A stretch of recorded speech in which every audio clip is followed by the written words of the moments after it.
Welcome back to Fox Recaps. Today, I'm going to explain the movie Pleasantville, released in the year 1998. The movie opens up with various channels changing on a TV set.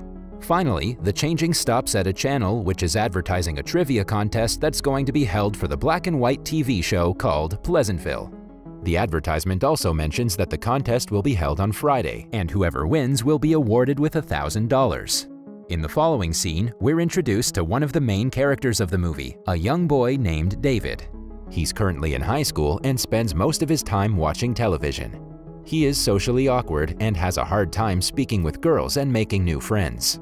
He also has a twin sister, Jennifer, who goes to the same high school as him.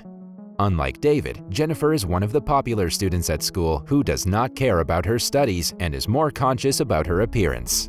She's more of a reckless girl who only cares about her relationships and the ways to maintain her popularity among students. Despite being twins and going to the same high school, David and Jennifer have nothing in common and are not close to each other. In the next scene, David can be seen enjoying his favorite TV show, Pleasantville.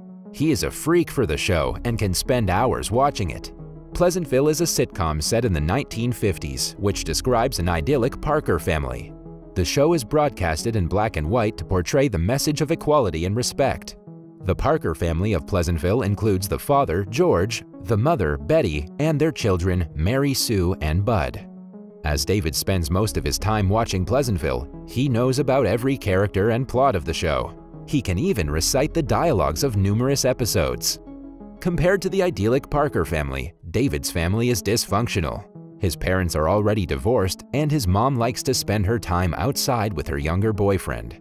Because of his unpleasant family situation, David consoles himself by looking at the perfect family of the Parkers.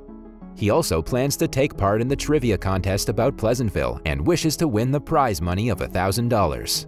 On the other hand, Jennifer is at her school trying to strike up a conversation with her crush, Mark.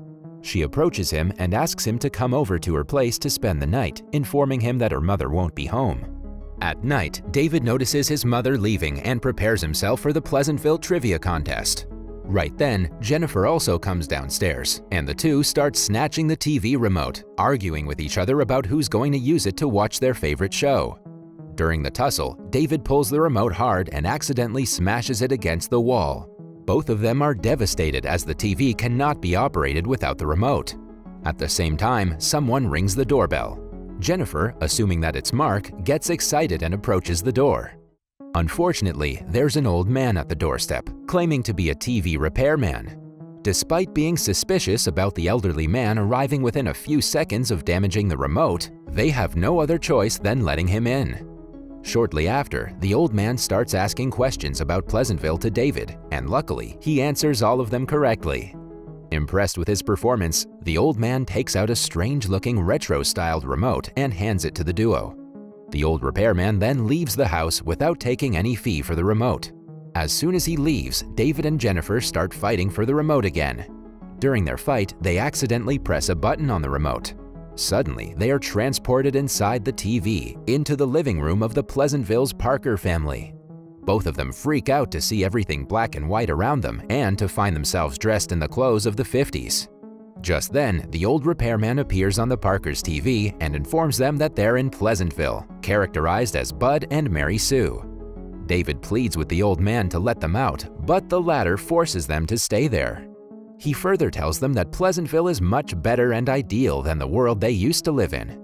After some time, Betty arrives there and invites them for breakfast.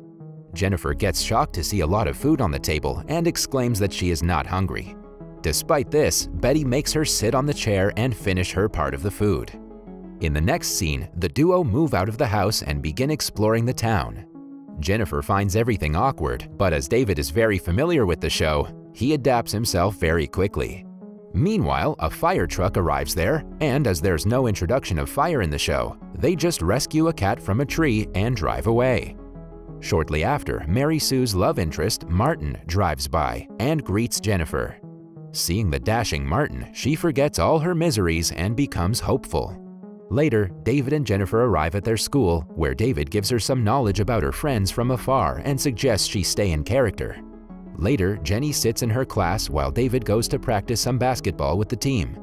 In the class, Jennifer gets to know that the people of Pleasantville are unaware about other cities around them, as all of the roads circle back to Pleasantville. On the other hand, David finds out that all of the players there are perfect and they never miss a shot. At the same time, Martin approaches him and asks if he can take Mary, aka Jennifer, out for a date. Later, David approaches Jennifer and persuades her to go out on a date with Martin, as her denial would ruin the plot of the show. Next, it is shown that Jennifer is getting ready for the date, while David is getting ready for work. Soon, David arrives at his workplace, a diner, where his boss Bill is waiting for him. At night, Martin and Jennifer also arrive at the same diner for their date. Bored with the conversation, Jennifer asks David to take her to a famous place in Pleasantville called Lover's Lane. As they leave, David notices them and gets worried about her sister's intentions, which would harm the plot of the show. At Lover's Lane, Jennifer makes out with Martin, but he has no idea how to react to it. Later, when he drops Jennifer off at home, he notices the color red in a rose for the first time. At first, he feels weird to see the color, but later finds it pleasant. On the other hand, Bill pays a visit to David's house as he left the diner early. Betty approaches them and suddenly she locks eyes with Bill. The two keep staring at each other. David then sends Bill away, telling him that he'll talk with him tomorrow. The next day, David goes to the basketball court and finds Martin telling everyone about his encounter with Jenny. Soon, the coach arrives there and asks the team to shoot the ball into the net. Surprisingly, everyone from the team misses their shot. Seeing this, David realizes that the perfectness of Pleasantville is being disturbed. He immediately goes to Jennifer and accuses her of changing Pleasantville. However, Jennifer retaliates by saying that the city needs a change.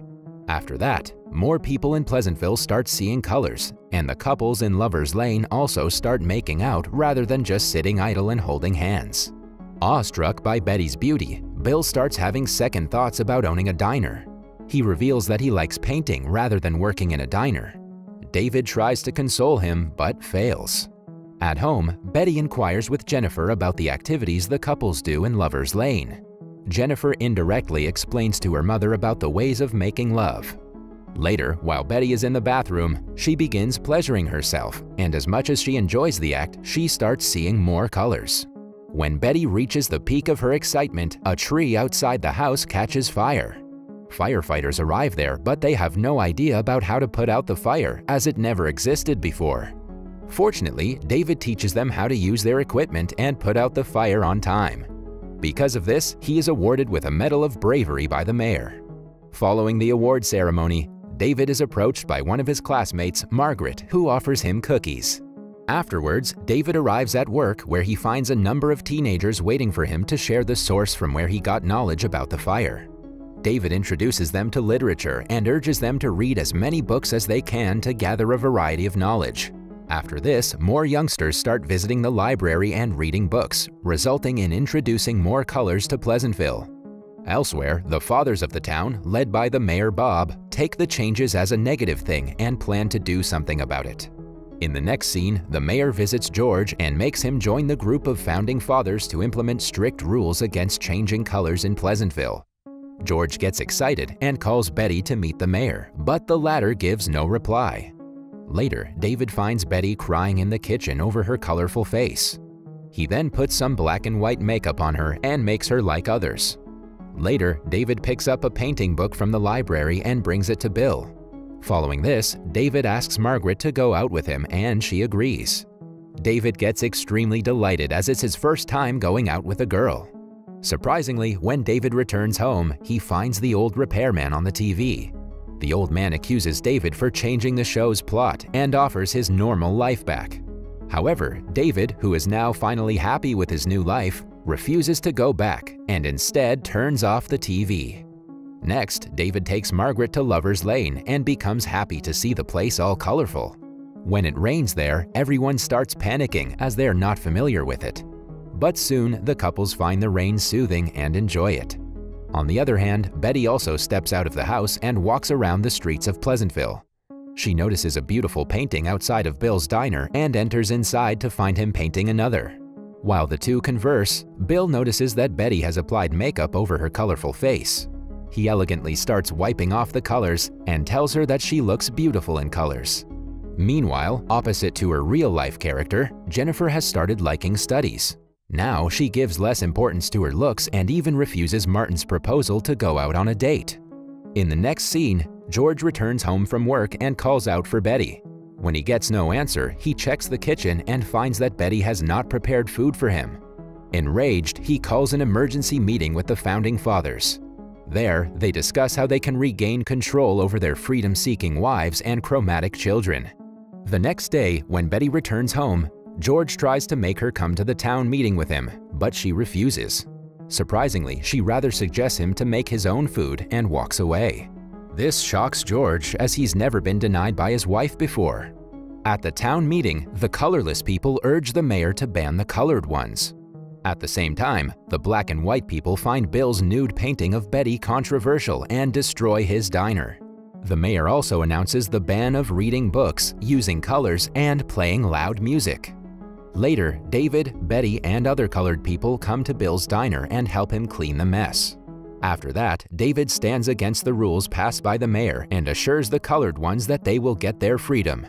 Bill and David then paint the walls of Pleasantville with colors, trying to protest and portray various messages.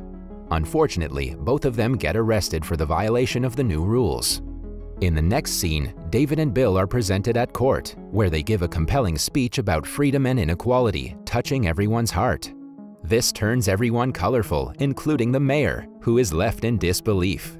Soon, the entire city of Pleasantville gains colors and looks beautiful. The roads also connect to other cities, exposing Pleasantville to the rest of the world.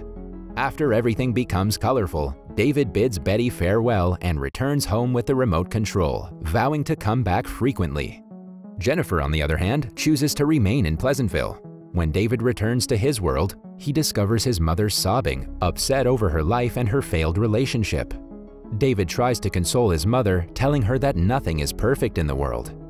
Back at Pleasantville, the people are rejoicing in their newfound freedom and colors. Betty can be seen sitting with George on a park bench, where George inquires about what will happen next. Betty replies that she has no idea about that. In the last scene, the camera turns to the side of Betty, and it is shown that Bill is sitting at the place where George was sitting before. That was all from the video. I hope you liked it. Subscribe for more content like this, and hit the like button to help us out. Also, leave a comment if you want us to recap your favorite movie. Until next time, take care.